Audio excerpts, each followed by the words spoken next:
Go live here. Oh, we're live. So how you doing, everyone?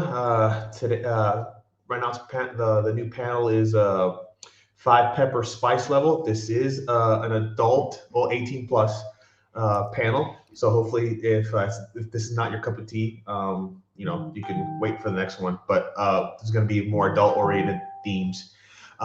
So we'll start with. The man with the glorious beard here, Dan, to introduce himself, and then we'll go from there. About to say almost every guy on this panel has a beard. So, my name is Daniel Shinhofen. You probably know me from my many series that have harem in them. Hence the tag "Dirty Filthy Harem Writer." I don't want anyone to be surprised and/or shocked if they read any of my books. I'm always upfront about that. Um, the since we're talking about uh, spicy times, you can find them in most of my books, but they are light spicy times at this point. They don't happen in every single book I write. I try to stick to a very specific pattern for that, so you don't. It's not just fat fodder, as I like to call the people who push the lewd maybe a bit too far. I do have a book though coming out tomorrow. Lux Voice 7 Rail Aid Plans, my Weird West uh, series has the next book coming out, and that will be interesting because I also have a panel again tomorrow night. So I'm sure that I will be totally fine and not panicked in any way, shape, or form at that point.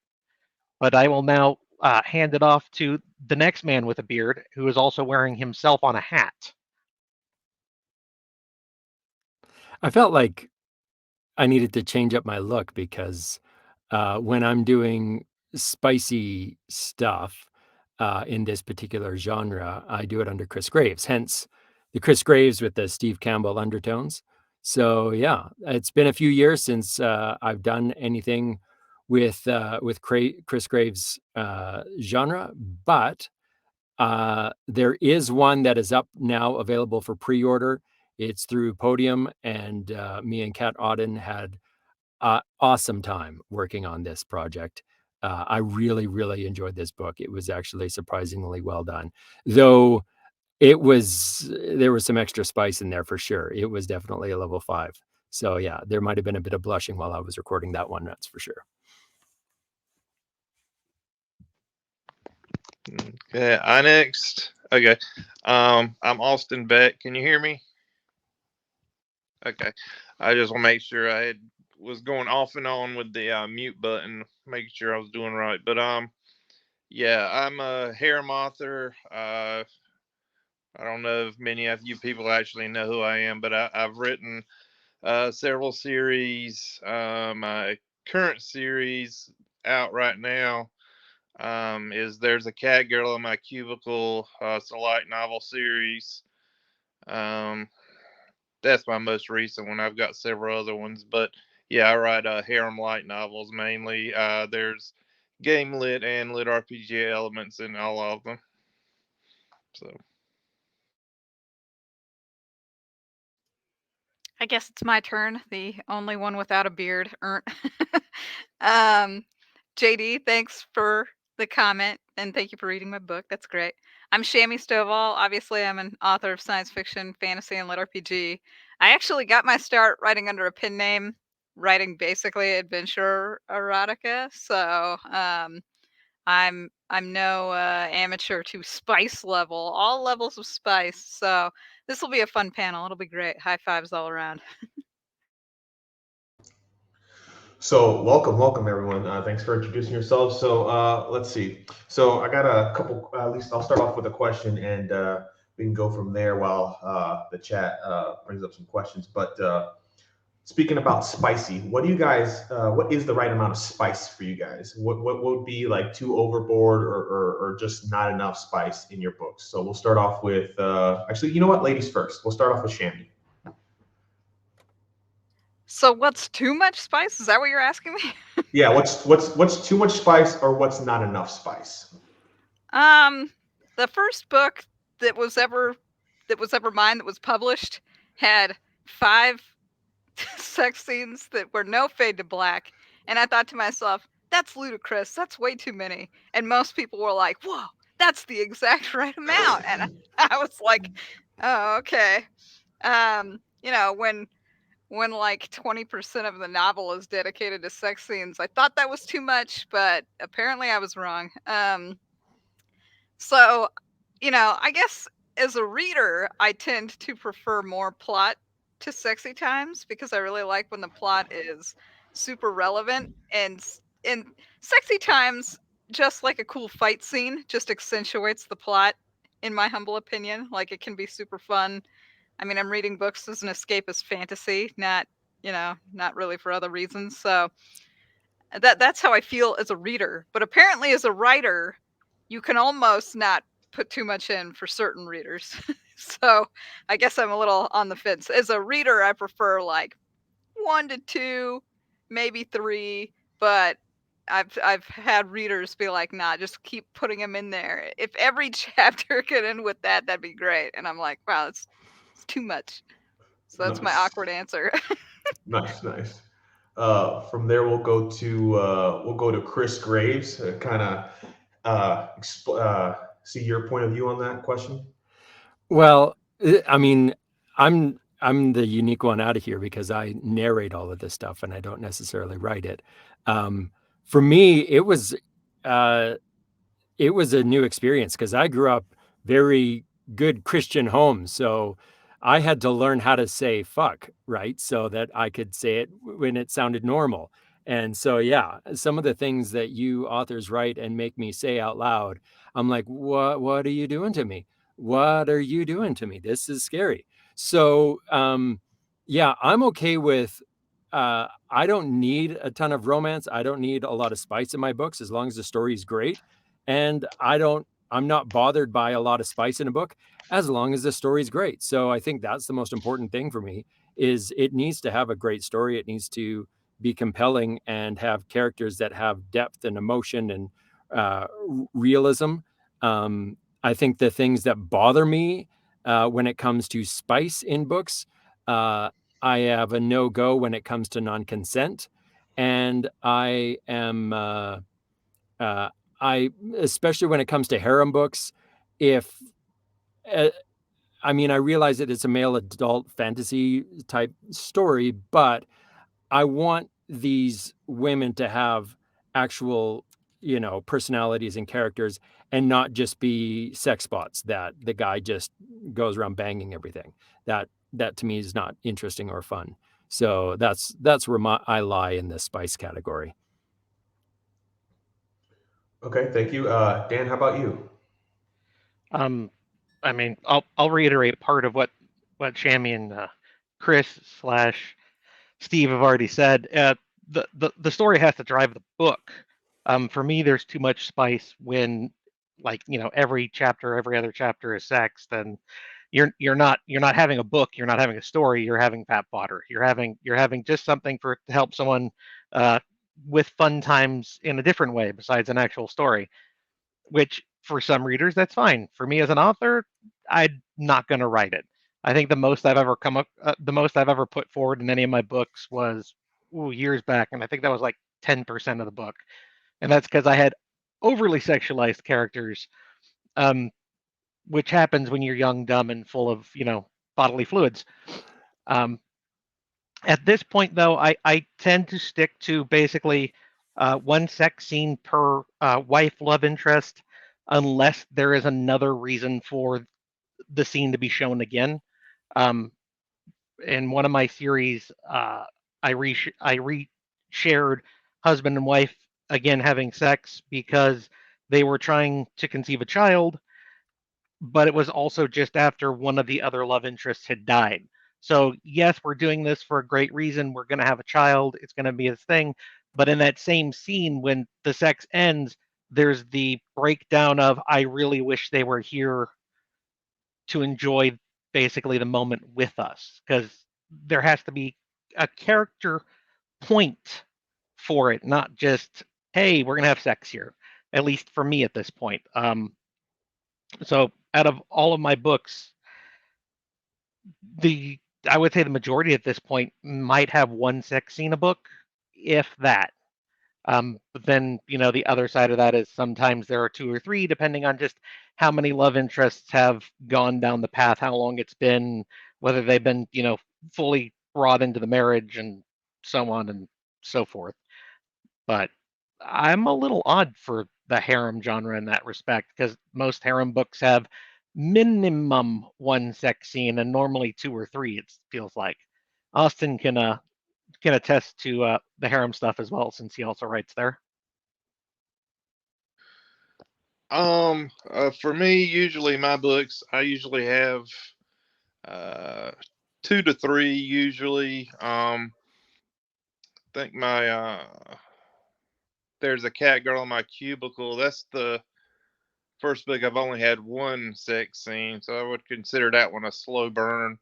But most of the time, it's 2 to 3 scenes. Now that doesn't always mean it's just one on one in those scenes. So I guess there could be multiple, love interest in the same scene. So, but anyway, yeah, if I'm kind of like what the other folks were saying, it needs to kind of drive the story, needs to kind of make sense. But at the same time, with my particular books, I consider them like, you know, men's power fantasy, pulp fiction.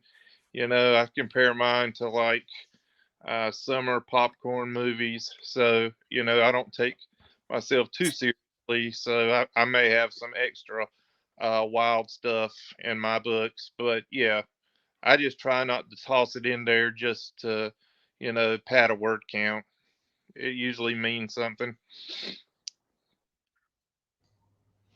Okay, thank you. So all good info. All good info. Let me see if there's. Looks like. Oh, you think chat would have a lot more, especially Paul. Paul and JD. I feel like they would have more stuff to ask us, but I got another question for you then, guys. So how do you know? How do you know when you have a scene down right when it comes to this stuff? Do you have like an editor read through it, or do you have like friends or family kind of give you feedback on it?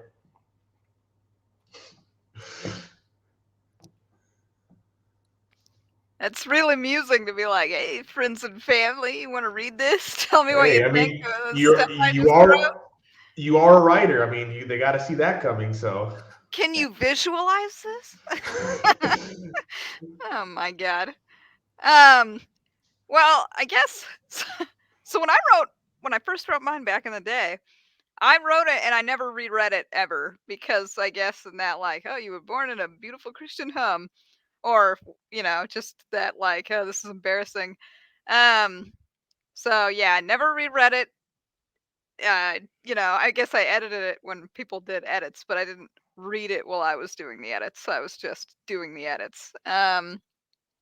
But then afterwards, I mean, like a lot of things in life, there is a certain degree of like, they're just words on paper. And all the magic is gone. But I again, it's like writing a cool fight scene where you visualize, dynamically in your head, and you're like, whoa, this is cool. Only I guess in terms of sexy times, you're like, whoa, that's sexy. um, I have read lots of novels where sometimes I'm like, what the fuck is even going on here? Are they all doing gymnastics? Like, how can 5 people be involved? Like, Jesus Christ. So I guess I try to avoid that feeling. I never want it to be too crazy absurd. But I still, again, like a cool fight scene, you still want it to be fun. You don't want it to get boring or repetitive. Nobody wants to see the exact same fight scene over and over and over again, and nobody wants to see the exact same sex scene over and over and over again. Like, at least make it fun. So that's my general guideline, I guess. My awkward answer. I'll go ahead and chime in, since you asked about family and friends reading them. One of my best friend is one of my alpha readers, so he gets it well before my editors see them, and then my family, after things get published, also pick up my books and read them, including my mother. And she's told me she tries not to think about who actually wrote some bits of those stories, so at least it's slightly less awkward then. But since I write probably vastly different. I don't write. I don't have a plot. I'm an after action reporter. I just tell you what my characters have told me. I don't know if the scene is ever done until my character's like, and that's when we finished. Like, okay, my alpha readers and editors will tell me if there's something glaringly wrong, but having been in a poly relationship with multiple partners for quite a while now, it's not something I normally question myself over. Though having Steve read those scenes is probably fun in a whole nother way. I don't ever recommend my family read my spicy stuff. But I do have a situation where, because I live stream on Discord, it can be kind of interesting when you get to those spicy scenes and you're saying all that stuff out loud to an audience. And I had one instance where I was doing a very particularly spicy book, and I had a person I had met in the industry that was a friend, and they were hanging out, and that was not a big deal. But then their mom happened to pop in while they were listening to me narrate this scene. And she told me, "Oh, my mom's here." And I'm like, "Wait, your mom has been listening?" She's like, "Yeah." And I was like, "No." And I got so flustered and so embarrassed that I was like narrating this scene to a woman and her mom, who were both like grown adults, but it was still just awkward and weird. And I'm like, I feel really embarrassed, but I had to keep going. And I was like, "Are you going to turn to mute?" And she's like, no, she's fine. She's fine. And I'm like, I don't know if she's going to be. This gets really spicy. And she's like, "No, it's okay." And I was like, oh my word. So I had to try and block that mental image of a mother and daughter hanging out in the kitchen, listening to me describe a very graphic sexual act in a bathroom, and be okay with that. And so after that, I managed to get through it. And it was about, I don't know, about 2 years ago. And every so often she's like, "Hey, my mom was asking about you." And I'm like, "Oh, don't say that. Don't tell me that. I don't need to know that your mom was, how's Steve doing? How are things going?" That's okay. So she teases me quite a bit about that. And she thinks it's hilarious. So yeah, I was like, yeah, I guess keep it in the family. Okay. Gotcha. And then Austin, what's your take? Well, as far as friends and family, my wife used to read my stuff. She stopped, and I'm not sure why exactly, but that's fine. It's kind of embarrassing to know she was reading that kind of stuff anyway. But I do have some beta readers, but I consider them kind of acquaintances. But yeah, there's actually where I live at. I do write under other pen names, so there's not a whole lot of people around where I live that actually know that I write this kind of stuff too. I do write some regular lit RPG. But anyway, I don't think a lot of folks know that I write harem, but harem is the what I'm have the most books in, and has been the most lucrative for me. But anyway, I don't know. I kind of lost track of what the question initially was. So yeah, I mean, you answered essentially like what was when you're writing this, who do you know, it goes through editors, friends, family, and like what, do you get their opinion as to what you write in your books? Oh, as far as like opinions, my spy scenes, I'm pleased with them. I don't really need opinions. So you like them, you like them. You don't like them, you don't like them. It just matters if I like them. Fair enough. So we got some questions here from chat. Let's go with the first one from Caitlin Wilkinson. Okay. Do you ever this one's actually very spicy. Do you ever test out the scene in real life before writing? Yeah, I wish. How about you, Dan? Since no one else is jumping on that, and I'm not sure why nobody would want to jump on that. I mean, to a degree, we've all, I would assume, had sex and know how, the ins and outs work If you haven't, it's okay. You'll learn probably one day. No judgment. I'm not going to judge you there overly.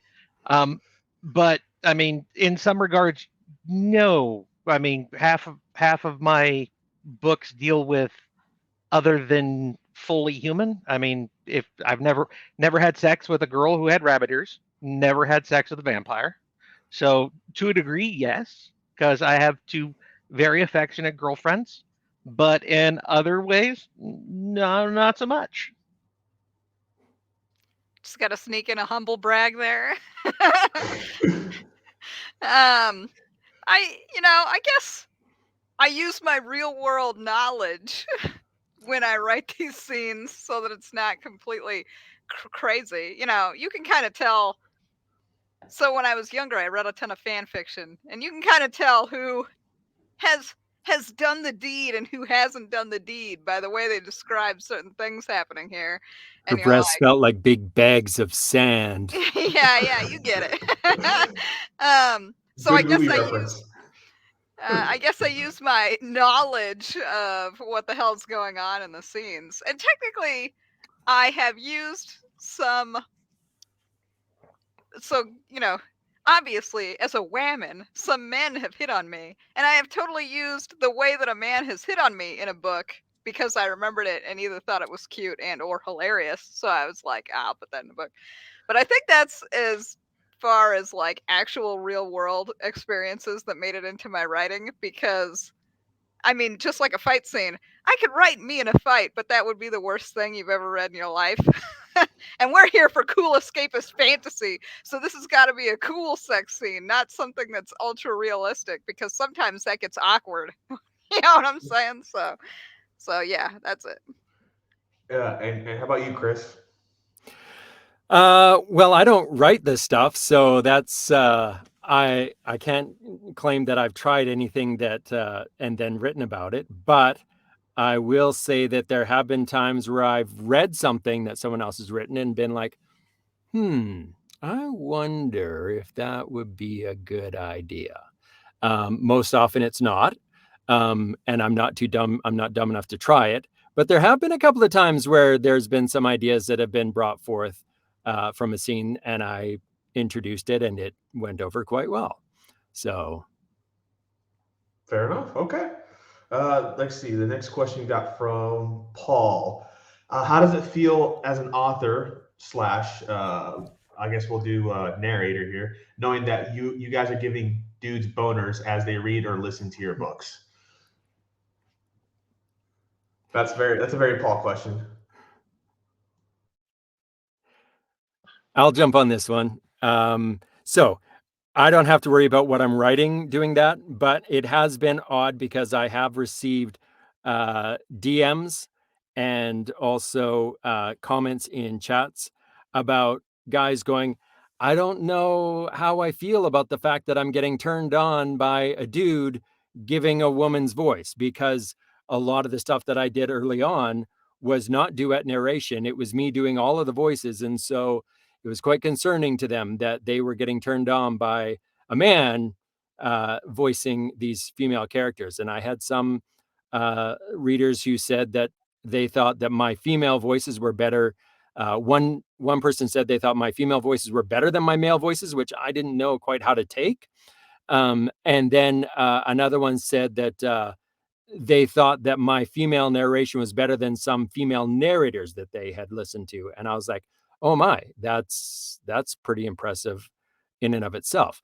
What it is when I'm doing these scenes, and part of me is grateful when I'm doing these scenes live on Discord, that there's not a whole bunch of chat going on in the Discord. Normally they're commenting about what I'm narrating or making little side jokes or whatever. When I'm doing these scenes, it's oddly quiet in the chat during that time. And part of me goes, is that out of respect so that I don't feel even more awkward?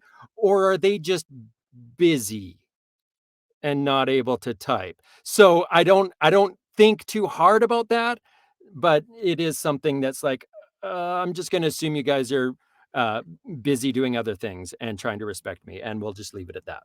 Or both. I want to thank him for jumping on the dude's boners question first.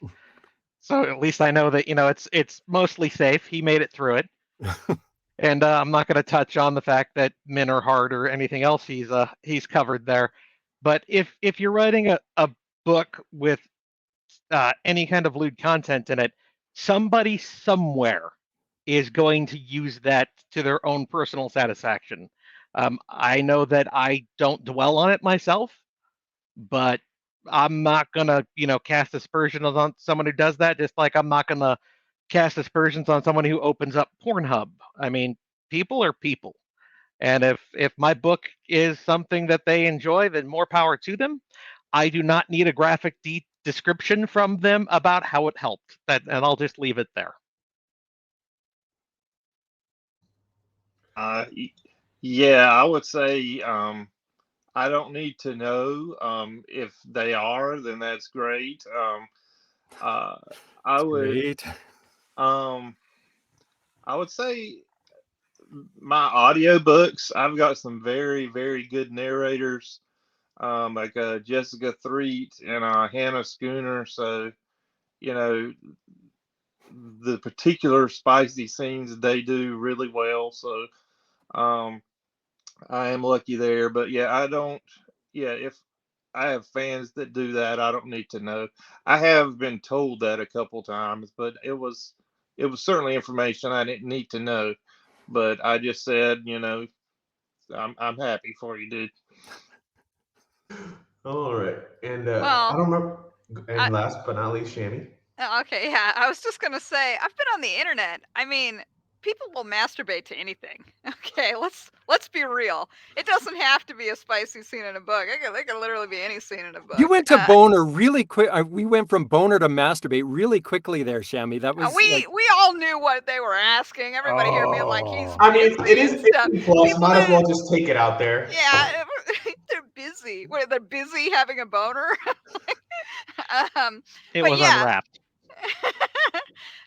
It's the internet. I've seen people get crazy about the craziest things. Okay, I recently saw people posting on X, formerly known as Twitter, the old Twitter bird logo in sexual positions, and I was like, what the hell is wrong with everybody? You know what I'm saying? Like, what's with you guys? But I mean, for the most part, I'm just like, whatever. I guess if they really want to fantasize about the old Twitter logo, I guess they can. Who is it hurting? Old Twitter? So yeah, I don't care. It's one of those things where it's like, they're gonna do it no matter what, even if I wrote the most chaste thing under the sun. Okay, and then let's see what else chat has here.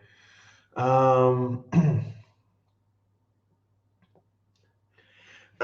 guess we have so Paul has a question directly for you, Shammy, and if anyone has answers to this as well, please feel free to chime in. Have you ever read a book written by a male where a woman is being very pleased sexually in bed and you think that's bullshit?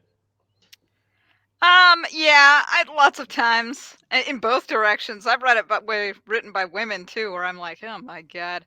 But I mean, at a certain level, it is the escapist fantasy to be like, and then I totally plowed that woman for 3 hours straight, and she no way got raw in any way, and it was totally great for her, and she orgasmed 17 times, and I'm like, I don't think that's how that works, but it's a fun power fantasy, so.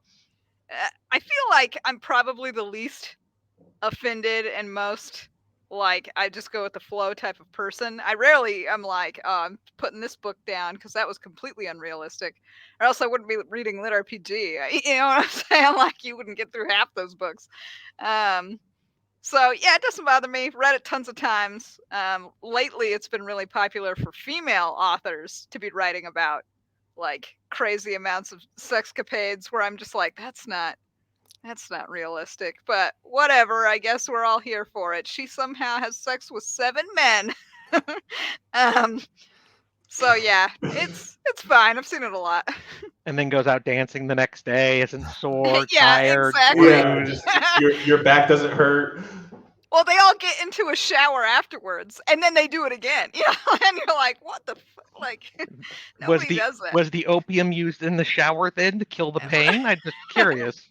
They're all on ecstasy. And energy drinks. I've actually So- noticed where because I get asked to do some stuff that is male fantasy and then other stuff that is traditional romance written by women for women.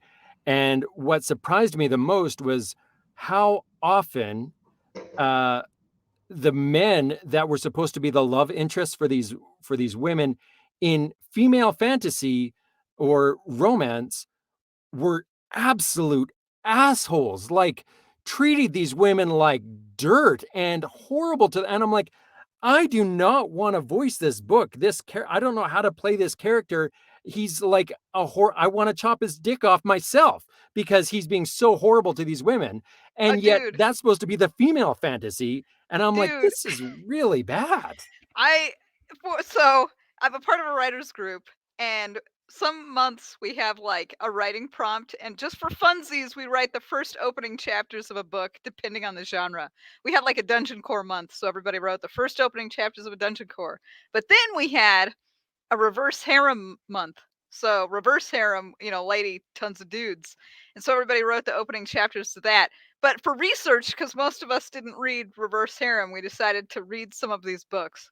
And when you read male harem books, I swear to God, half of them, more than half, the man has a harem, but he loves and cares for all of them, and they're all his wives, and he is nice to them, and wants to have kids with them, and all this other kind of stuff. And then when you read a reverse harem novel, it's some of the craziest bullshit I've ever seen in my life. Most of them are things like, and then the lady was sold to the mafia, and then they were all mean to her and beat her, and then also had sex, but then they became so obsessed with her that they just had to do everything that she wanted. That's the actual plot, and I'm like, what is this, you guys? I think I turned that book down, actually. I think that one was offered to me.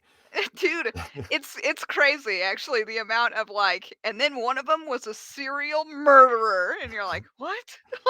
He's mean to everybody and threatens to kill her every single time they're having sex, but she's really into it. Yeah. Oh, okay.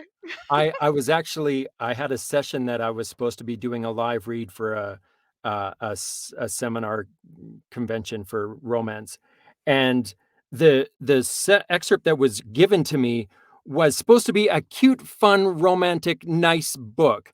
And the guy shows up at a party looking for this girl that he hasn't seen in a long time, sees her, and goes up, grabs her phone, and then starts punching in his number to call himself so that he would have her number. And she's like, what the fuck are you doing? Get away from my phone. That's mine. And she's jumping on his back to try and get her phone. And he's like, there, now you can't dodge me anymore. I got your number. And I'm like, that's not okay. And then she's like, dude, what the hell? If I wanted you to have my number, I would have given you my number. Well, you told me you're thinking about giving me your number and you never did. And so I'm going to make sure that I get your number. You're not escaping me this time. And then she storms off in a huff. He grabs her by the arm, spins her around and pulls her into himself and is like, don't you walk away from me, woman. And I'm like, what the fuck? And she melts into his arms. And I'm like, I'm sorry, what? She did what? And yet she's still pissed. And I'm like, what is happening here? How are you supposed to do this with any sort of romantic integrity when the guy's being a total ass hat? I was like, this Dude, is earlier not you okay. were like, I don't do any books where there's, there needs to be consent or something like that. You said there needed to be consent. And I was seriously thinking, I was like, man, the last book that I read that had crazy amounts of spice was written by a woman. And it was about how she picked up a hitchhiker on the side of the road. And then the hitchhiker is like As a one crazy does. murderer. Okay, I wasn't joking. That was the last book I read with Spice. Yeah. He's like a crazy murderer, and he forces himself on her basically in the car. But it's okay because her husband beats her all the time, and at least the crazy murderer was kind of nice to her while he was forcing himself on her. And I was like, Yeah. wow, I guess this is okay now. Now you know why I probably get 12 offers to do these romance books a week, and I hardly do any of them because I'm just, no, not doing that. No, not interested. Because yeah, you're right. A lot of those romance books are just so degrading and violating and awful and everything that I don't like about that kind of storytelling. And I'm like, I'm not interested. So I'll Eric, stick with my male fantasy. That's fine. Where they are really nice to their 7 women. It's totally okay. Really nice. Yeah. Yeah. Well, it is true. Most of the male harem I've read, seriously, it's like, then they're a big loving family, like that kind of thing. Everybody high fives in the end. Yeah. yeah, I think male harem authors get like a bad rap, but yeah, like my harem, my protagonist is always like a gentleman to all his ladies and takes care of them. And yeah, I haven't read much reverse harem, but I have heard that they can get pretty disturbing, and that's what it sounds like from what you were saying. Dan, do you have any opinion on the question? I don't know what the question was anymore. It was, are you ever bothered by like a male writing a female and feeling that it's unrealistic type of thing? I mean, yes, I've read those books. Normally, I roll my eyes and move past them. If I ever picked up a book that described, like you were talking about, with the normal romance type of thing, where they force themselves on the women, I throw the book down at that point. I can't. No, consent is paramount. Any book that crosses that line is one that I won't go back to. So I mean, if I ever even came close to writing that, that would not happen anymore. So, because I mean, respect of multiple partners is just something that should, or respect of any partner. And when you have multiple partners, it's respect across different bounds. So no, just no. Fair enough. Novel. Jesus, JD. Let's see. So George has a question here. What's the best use of a lit RPG element during a sex scene that you either read or written?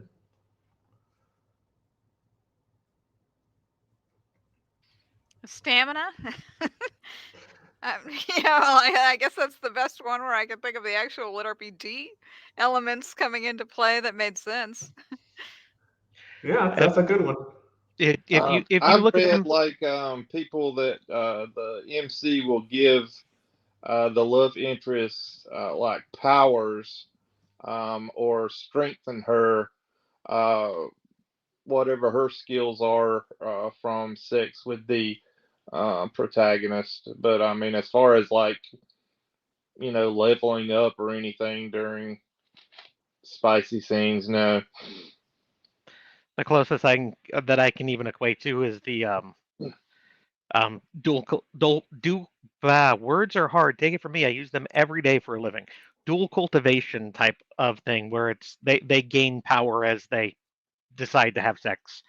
Whether and if they're more attracted to each other and more in resonance, they get more power from it, and so on and so forth. But other than that, I'm with Jamie. Stamina is probably the stat you want to increase the most if you're going to go that route. I've done a couple of books where, and I'm trying to remember the specifics, but it's been about 4 years now. I did one called Time Master by Wyatt Kane. And in that, his leveling was actually the only way to level was for him to have sex. It was a requirement of his ability to get higher was to have sexual encounters with women, and the more pleasure he gave them, I think, the better the results were as far as his XP that came in to factor into how not only did it level him up, but it leveled them up, and then they were stronger as a team together. So that was one there. And then recently, the one I just finished, I found incredibly interesting because it was not necessarily that the sex was the reason for him leveling up, but he had to get them to bond with him enough that they trusted him to allow him to absorb their soul energy, and therefore were able to use their powers himself, because they were non-human. And so after their souls kind of came apart, because of the intimacy of that soul mingling interconnection, when they came apart, they were so incredibly randy. They were just enamored with each other so much that it was hard for them not to come together again in that physical intimacy. And it was advised to him that if he wanted these women to trust him more, that he should lean into that intimacy so that he could, show them that he really cares about them and trusts them, and then was able to, build on that, to build on his varying skills and abilities that he was receiving from each different person that grew in his harem, for lack of a better term.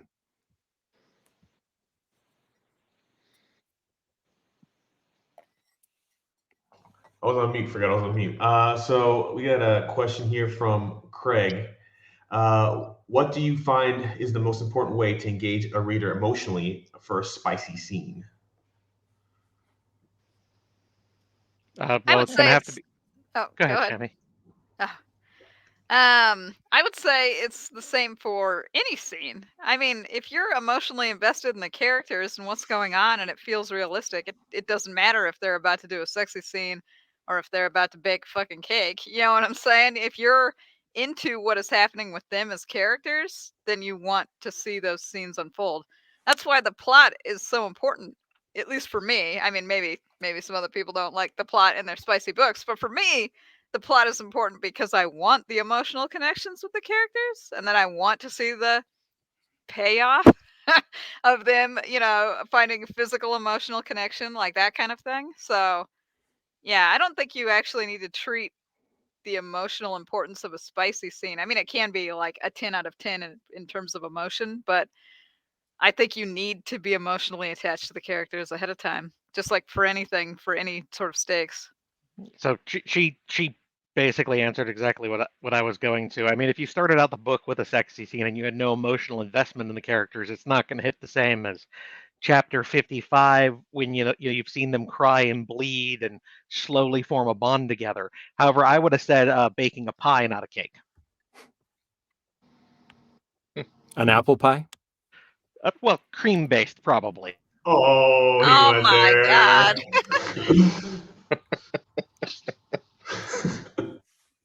Ugh. How about you, Austin? Oh, let's see. Yeah, there's usually build up in my books. I don't. There was one book that I did have a spicy scene like on the first page of the book, but that particular character, that female love interest, you got to know them the book before, so it wasn't like you were just meeting them and then getting thrown into it. But yeah, there's always build up in my books. It's they don't just meet each other and like hop in the sack, but And then Chris, do you have any word on that? Remind me again where I got lost in the question here. Gotcha. Let's see if Janita will pop it right there. What do you find is the most important way to engage a reader emotionally in a spicy scene? I am 100% in line with what Shami and Dave said, that it's about getting if you're emotionally invested in your characters, then you're going to be emotionally invested in what they're doing. I think it's fun to see those situations where your characters start off as enemies and become lovers. That's always a fun thing to see, those transitions. So you want the arc. You want to see, how did they get to be from point A to point B, and what's the most inventive and interesting way that you can do that. But that all comes down to story and character arcs and has less to do with the spice. That's just more the payoff at the end of like where this led and where it came to. And it's like, how on earth are these two ever going to come together when they clearly hate each other so very much? And those are the funnest things to do. Those are the most interesting story arcs from my point of view when it comes to this kind of stuff, is when they're enemies and then all of a sudden, they somehow come together and find out that they really have the hots for each other, or they love each other, or whatever. They end up together and go from there. But it's all about the story, really, in all of this. Okay, well, thanks. Let's see. I think we have time for one more question. Let's see. From Paul. But this would probably go for everyone. What is the most uncomfortable you've ever been in while narrating a sexy scene? You kind of elaborated a little bit about that, but that was definitely the most uncomfortable I have ever been. Yeah, that definitely takes the cake. It was super awkward.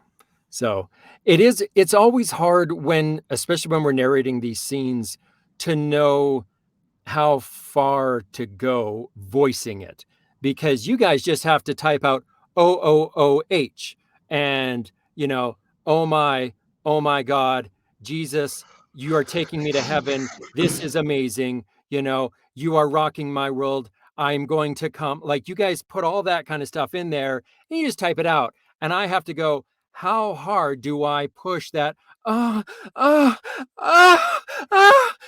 where do I go with it? And how far I'll have what he's having. How much is not enough? Don't quote anybody out of context from this. Yeah. So that's where I struggle, is knowing how far to push the vocal spice. Your booth is soundproof, by the way, right, Steve? It is. Oh yeah. Yeah. Okay. Yeah. His wife would ask a lot more questions if it wasn't. I will say, of course, I'm not a narrator, but I have a particular scene in Barbarian Chef. One that I had fun writing, but then, when I knew the audio was fixing to get produced, I was like getting kind of embarrassed, because Jessica Threet was the narrator, and I actually messaged her and I said, I'm going to apologize in advance for this particular scene, but she said, don't worry about it. I've done it all, and luckily she did pull it off. It was a multiple partner scene, and one of the love interests was a Holstar cowgirl, so things got a little bit messy, milky. But I'll say that she pulled it off very well. But yeah, I was embarrassed for her to read that, but she nailed it. I guess I have two minor stories, but it's not really because I'm a narrator or anything like that. But when I was in high school, I read these books called the Dark Jewels trilogy, and for everybody who doesn't know, it's filled with crazy spice, but like the crazy woman spice, where it's like all BDSM bullshit type of thing, and you're like, oh God. But I was in high school. This was like the first book that I'd ever read that had stuff like that in it. So I was like, oh my God, this is crazy. And I put the book down to go do something. But then when I came back, one of my friends had opened it up to the part I was reading, which was so unfortunate. It's just the most unfortunate part of the book that anybody could have ever seen me reading. And I remember being just ridiculously embarrassed. Even now to this day, recounting the story, I'm like, oh God. Shame. He was reading the book. Shame. Yeah.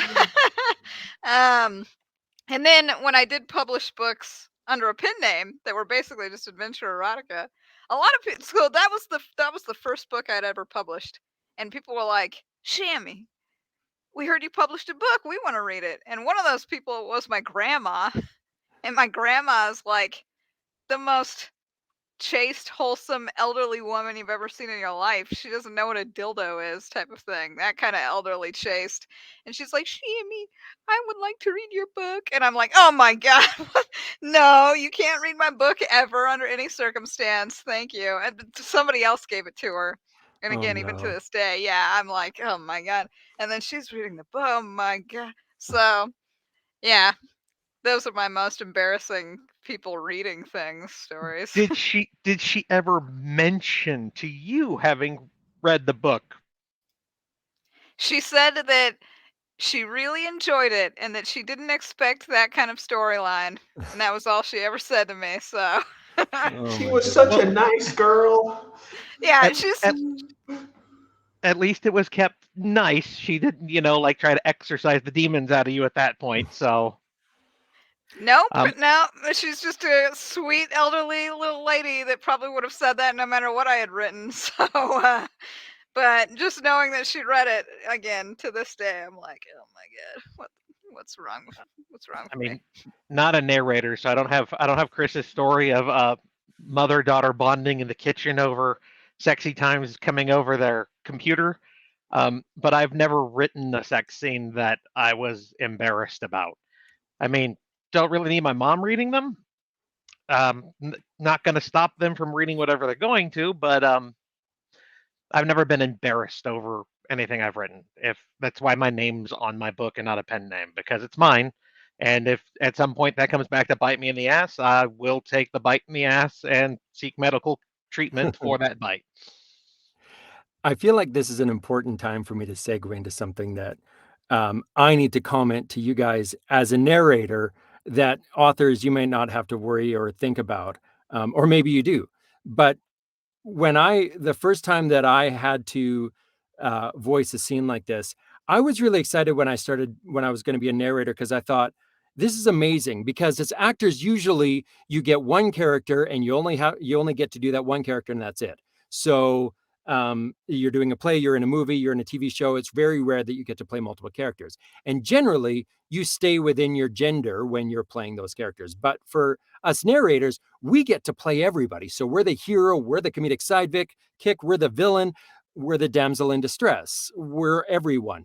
And so that becomes a little bit odd. And it was something that I had to get over quite quickly the first time it came across. And I had to voice a woman expressing extreme desire that a certain appendage was going to be entering her oral cavity, and she was desperate for that, and I needed to voice that, and I was like, okay, this is where it's a little bit weird that I have to voice other characters that are not generally something that I would do or be or have. So yeah, those are odd. So with that, is it like, and this is just me, like as a reader, and then also kind of learning to, aspiring author here. Where do you essentially go with it? Like, do you have to like repeat it multiple times, or like, do you give it to the author, say, hey, was this the one? Was this the better range? Was this the better range? It used to be that I would think that, oh man, this would be great. I should ask the author about what I should be doing with this scene or what I should do with this. But more often than not, authors don't listen to audiobooks. There are some that do, and they're wonderful, and I love them for it, but not a lot do. And even if they do, they're listening to them recreationally. So in any situation where we're dealing with an audiobook, I need to be the expert in the room. And if I'm not, what the hell am I doing? So I shouldn't be going to the author to get them to tell me about how an audiobook should be done, because that's not their job. Their job is to write the books. That's where their expertise lies. Now, if they happen to have knowledge when it comes to audiobooks, great. That's wonderful. And I'm happy to collaborate with them. But I need to be the authority when it comes to those kind of decisions. If there's a producer involved, then perhaps maybe you have some leeway there. But generally for me, it's come down to listening to a lot of books. And then listen, if I get a book that's in a genre that I'm not familiar with, I go and listen to a bunch of the books that are popular in that genre, so that I understand how people like that genre to be narrated, because there are differences between how you would narrate a lit RPG versus how you would narrate a nonfiction, versus how you would narrate a true crime, versus how you would narrate a thriller. Like they all have their different tones, styles, tropes, all those kinds of things. So when it comes to that stuff, for me, I needed to just rip off the Band-Aid, listen to some of the more popular books in the spicy scene, and see what other narrators are doing. Then I would go through and read the comments to see what people thought about what was being done, and then analyze that and look at it. I did an incredible amount of research before I ever started narrating. I was coaching and studying for almost a year before I ever tried to do a book myself, so that I knew how to do it in a way that hopefully would be responded to positively by the listeners, and that the authors were having their work done in a way, in a manner that made them more money, made them happy with what I had done. My goal was always to make a bad book good, a good book great, and a great book excellent.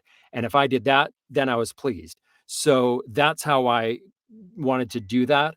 And when I learned early on that it was not advisable to go and ask authors about something that they're not an expert in. So I don't ask authors about how I should perform a scene per se. I will ask them about pronunciations, or if they have a particular thing that I'm confused about what they meant by something. That's different, because that's their intention and what they were meaning, and different than how, whether they should have effects or whether they should have this or that. An example would be, I had an author who wanted to do audiobooks and had been listening to a lot of YA, which is what her book was. And she says, "This is amazing. I think that we should make the main character British, because I've been listening to these books and they have the most beautiful British accents and I just love it." And I was like, "Okay, great. So you want the whole book to be British?" And no. Okay, well, this is a dystopian future. They're all in one colony. Was she raised somewhere else and then came there? And she's like, "No, she's born and raised in the same place." And I says, "Okay, so all these people, there's only a few hundred, and they were all born and raised in the same community, and yet for some reason she just has a British accent.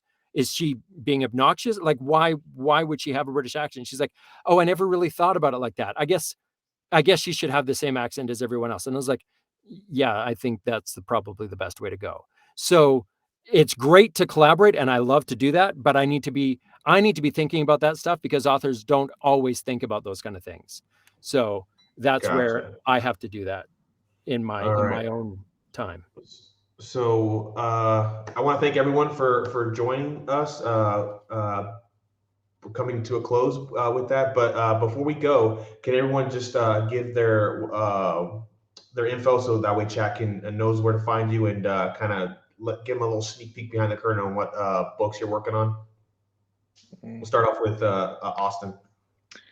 Yeah. Right now, it'll probably be this weekend, but my book 3 and There's a Cat Girl in My Cubicle, book 3 should be out. And then I am going to jump into a new series, a book 1 that I'm going to try and release between that one and There's a Cat Girl in My Cubicle 4. But yeah, for people that know me and for people that don't know me, this weekend, that book 3 should be out, hopefully. Then Dan. So, like I said, I have a book releasing tomorrow. It is book 7 in the Lux Voice series, which is Guy gets offered by Lady Luck to go to an alternate history world that is eerily similar to Earth. It's Western period, except there's magic and elves and an all-devouring entropic being that's trying to snuff out all life on it, and he is the lone person at the moment trying to save things come book 1. Now in book 7, the story has advanced quite a bit, and if you've kept up on it, I hope that you'll enjoy the book that comes out tomorrow.